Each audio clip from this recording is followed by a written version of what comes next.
Bonjour et bienvenue dans cette nouvelle vidéo. Donc dans cette vidéo, je vous montre une session de travail que j'ai faite et que j'ai accélérée. Et puis je la commente en temps réel. Là, je la vois dans mon logiciel de montage. Et voilà, je vais vous commenter au fur et à mesure en fait tout ce que j'ai fait pendant la session, cette session de travail. Donc voilà, c'est un nouveau projet de vidéo. J'espère que ça vous plaira. C'est différent des tutos que je fais d'habitude.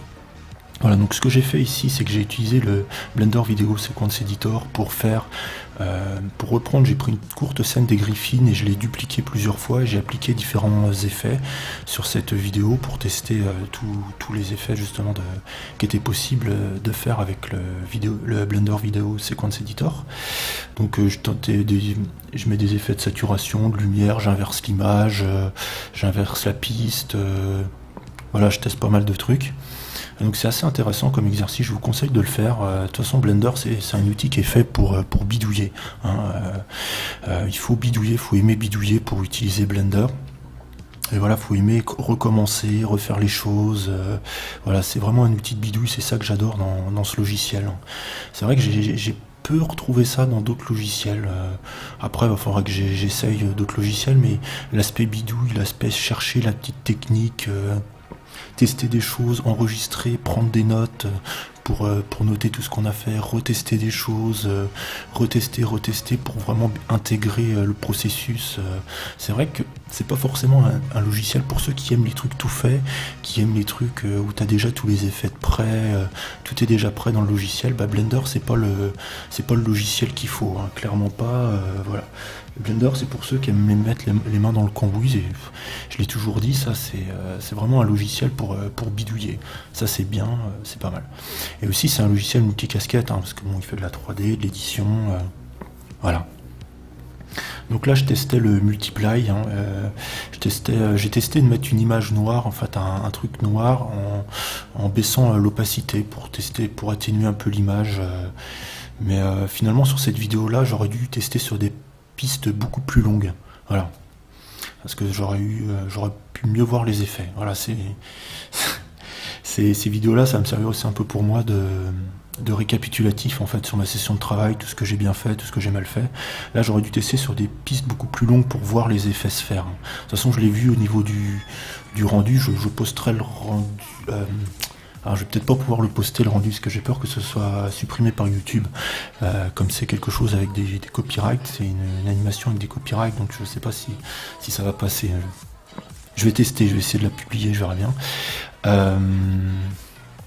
Voilà, donc là je testais, j'agrandissais complètement la taille de la tête de Brian et je zoomais vraiment sur ses yeux complètement défoncés. Voilà, c'était une animation en fait pour servir d'illustration à de la musique trap. Il y en a beaucoup qui utilisent ça, ils utilisent des séquences des Simpsons ou des séquences de Bob l'éponge, des trucs complètement psychédéliques, voilà, mais en même temps qu'un rapport un peu avec l'enfance, le dessin animé, et je trouve ça super bien, moi, cette démarche, et c'est pour ça que j'avais envie de tester ça.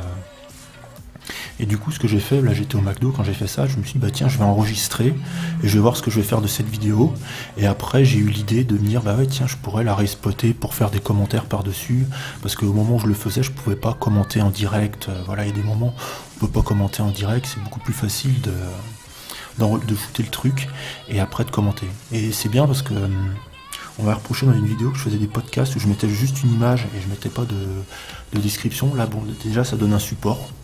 Voilà, pour d'autres podcasts comme ça je mettrais des images d'illustration, je m'amuserais à faire ça avec Blender. C'est vraiment un bon outil à ce niveau là. Je le redécouvre et il s'est amélioré en plus, le Video Sequence Editor. Il s'améliore pas aussi vite que toute la partie 3D bien sûr, mais il y a quand même des choses qui sont faites, des choses bien marrantes. Et comme je l'ai dit, pour ceux qui aiment bien bidouiller, c'est génial quoi. Mais après rien ne nous empêche de créer des trucs déjà tout faits pour nous et puis de les réutiliser.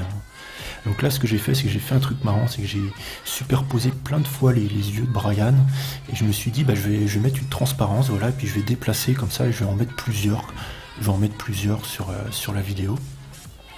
Mais bon, il y a un truc que j'avais pas vu, c'est que j'avais oublié de mettre la transparence sur une des séquences, et donc j'ai dupliqué cette séquence là. Donc après j'ai dû reprendre toutes les séquences pour remettre en paramètre alpha over, ça s'appelle, pour remettre une transparence sur toutes les séquences. Donc je vous conseille bien que quand vous faites une séquence que vous avez l'envie de la dupliquer, comme ça, vérifiez bien que vous avez mis la transparence avant. Voilà. Il y a peut-être moyen de corriger le truc après, mais bon voilà, là c'est à ce moment-là, j'ai dû reprendre, j'ai essayé en sélectionnant toutes les séquences, mais ça marchait pas. Donc j'ai dû reprendre chaque séquence l'une après l'autre. Rétrospectivement, j'aurais gagné mon temps à tout supprimer et puis à redupliquer une bonne séquence avec la transparence. Hein. Voilà. Voilà, et puis pour vous dire, voilà, cet exercice-là, je me rends compte maintenant, ça peut vous servir aussi de vous enregistrer et vous regardez en accéléré comme ça. Et vous allez pouvoir voir des défauts, dire bah ouais, là j'aurais peut-être gagné du temps à faire comme ça, un peu comme les footballeurs ou qui regardent le match comme ça et puis qui disent ah ouais, là j'aurais plutôt dû faire comme ça, là j'aurais dû plutôt faire une passe. Enfin je sais pas, mais je pense, enfin en tout cas pour le football américain, je sais qu'ils font comme ça. Et donc bah là j'ai dupliqué toutes mes images et après bah, je les ai déplacées comme ça avec les paramètres.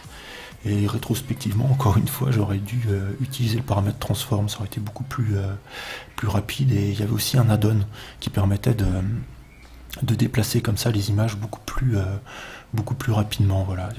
Il y a plein de petits trucs comme ça qu'on repère. Et c'est vrai que c'est ça qui est bien aussi dans Blender, c'est qu'il est entièrement programmable, entièrement paramétrable. Alors il y a d'autres logiciels qui sont comme ça aussi. D'ailleurs il y en a beaucoup qui ont copié sur Blender, hein, sur le fait de pouvoir créer des scripts en Python.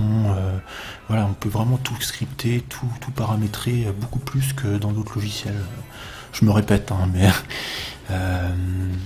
voilà, par exemple dans KDN Live, j'ai pas trouvé la manière de faire des choses comme ça. Je voulais faire une vidéo sur KDN Live, mais finalement je vais peut-être la faire plutôt sur Blender et sur un système qui est utilisé par Blender, qui est FFmpeg pour la vidéo, qui est un truc génial. C'est en ligne de code, par contre, ça fait un peu peur aux gens, la ligne de code, la programmation, mais c'est vraiment super simple, hein. Il y a juste une ligne de code à faire à chaque fois, et on peut copier et englober plusieurs vidéos en même temps, sans avoir besoin de recalculer, réencoder chaque image, et donc bah, ça fait gagner un temps monstre. Voilà, ça fait gagner vraiment un temps monstre. J'ai pu coller une vidéo de 4 heures à une vidéo d'1 heure et demie. Bon, ça servait à rien, mais c'était pour l'exercice, et ça me l'a fait en 2 minutes, quoi. Ça a juste copié. Parce que j'avais essayé une autre méthode avec un éditeur de vidéo pour faire ça, juste pour essayer, et ça m'a... Enfin, au bout d'1 heure, j'ai arrêté, parce que bon, voilà, c'était pas possible, hein. Après, bon, si vous avez un ordinateur qui calcule énormément... Voilà, on voit aussi pas que ma session de travail, là, des fois, je remets de la musique, des fois, je vais un peu sur mon bureau... Voilà, c'est aussi pour montrer, j'ai rien coupé, hein, c'est aussi pour montrer ce que ça peut être qu'une séquence de travail. Par contre, j'espère, parce que là je regarde avec mon logiciel en accéléré, avec mon logiciel d'édition de vidéo, mais j'ai l'impression que des fois il bug un peu, il y a des pauses. Donc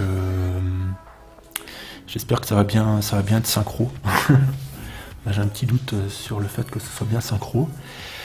En tout cas, j'aime bien faire ce genre de vidéo, je me rends compte.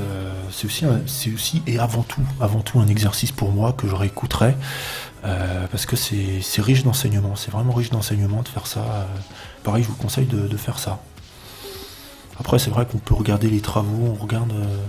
c'est peut-être pousser un peu loin, quoi, pousser vraiment l'introspection un peu loin, mais voilà. Je pense que c'est utile. Là, je testais autre chose, c'est que j'ai fait Image as Plane, c'est un add-on de Blender qui permet d'ajouter une image de rajouter un plan avec la texture d'une image, voilà, comme ça directement dans la vue 3D. Et là, je me suis rendu compte aussi d'une chose, c'est que j'avais oublié de mettre Shadeless, qui permet d'enlever le fait que l'image soit...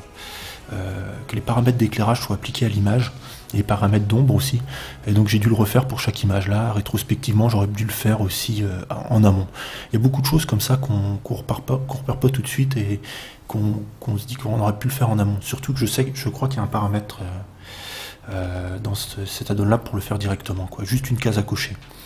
Ce que j'aurais dû faire aussi, je me rends compte de toutes mes erreurs, c'est que j'aurais pas dû faire comme ça, parce qu'en fait je voulais qu'il y ait toute l'animation sur un seul plan, mais du coup ça m'a fait une image à chaque fois, et je voulais pas que ça fasse comme ça. Et après j'ai testé quelque chose qui n'a pas encore fonctionné.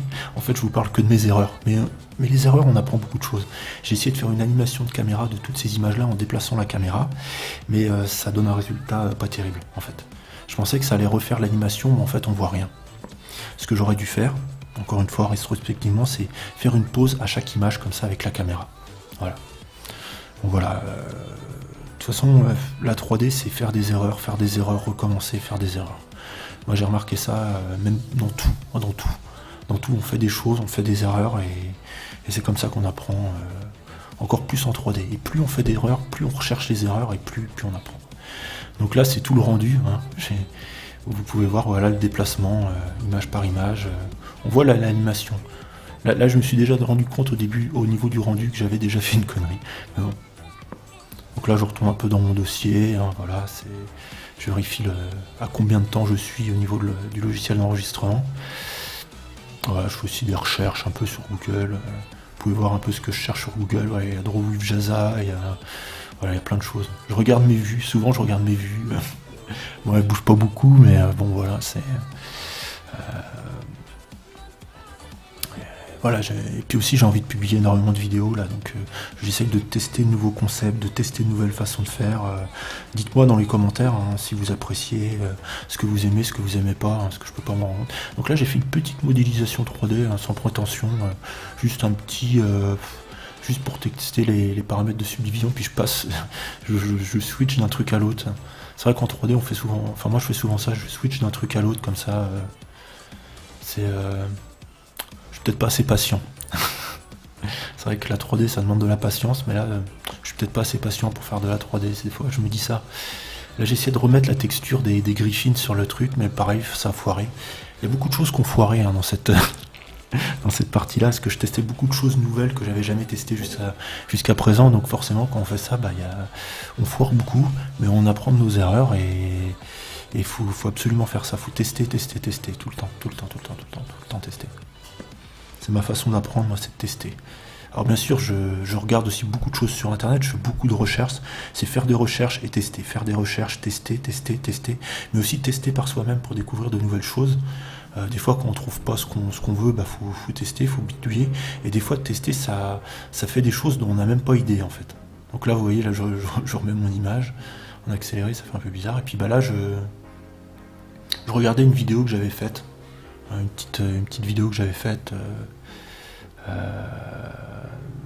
voilà, et puis là c'est la fin, donc là ça freeze, je sais pas pourquoi, donc voilà, je vais arrêter l'audio ici, j'espère que ce type de vidéo vous aura plu, n'hésitez pas à me dire ce que vous en avez pensé. Donc là je vais parler un petit peu, je vais faire jusqu'à la fin de la vidéo là. Je vais improviser je vais meubler jusqu'à la fin de la vidéo. Il y a beaucoup de gens qui vont quitter la vidéo, je sais. Voilà, donc très bonne expérience. Rien que le fait de le faire comme ça en direct, très bonne expérience. Je crois que je vais le refaire, même si ça plaît pas, je m'en fous, je vais le refaire quand même parce que c'est un bon exercice. Mais je pense quand même que ça peut vous apporter quelque chose. Après, moi je vois pas les vidéos, il y en a qui essayent de faire la vidéo parfaite à chaque fois. Moi je teste plein de trucs, je teste plein de trucs.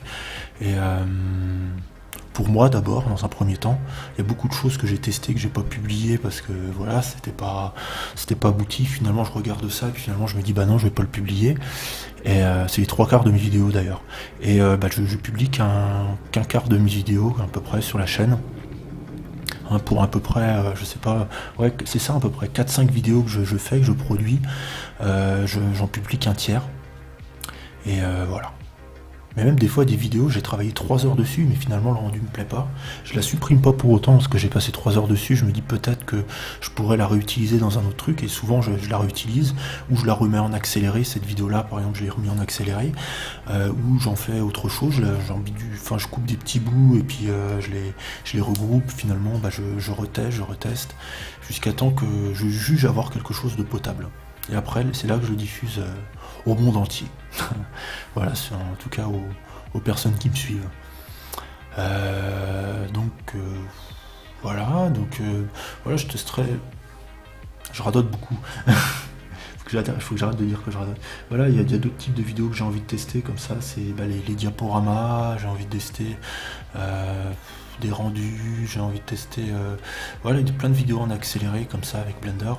Je crois que j'ai beaucoup réutilisé beaucoup Blender parce que j'utilise beaucoup d'autres logiciels, mais je me rends compte à chaque fois je reviens sur Blender. Parce que c'est mon chouchou, quoi. C'est le logiciel que je préfère. Voilà. Puis il est gratuit, libre, paramétrable, voilà. Plein d'avantages ce petit logiciel. La chose qui lui manque, c'est de faire un peu de son, un peu d'édition de son, mais bon, c'est pas ce qu'on lui demande. Donc voilà, je dépasse un peu là. Du coup, je vous souhaite une bonne journée et puis à très bientôt pour une prochaine vidéo.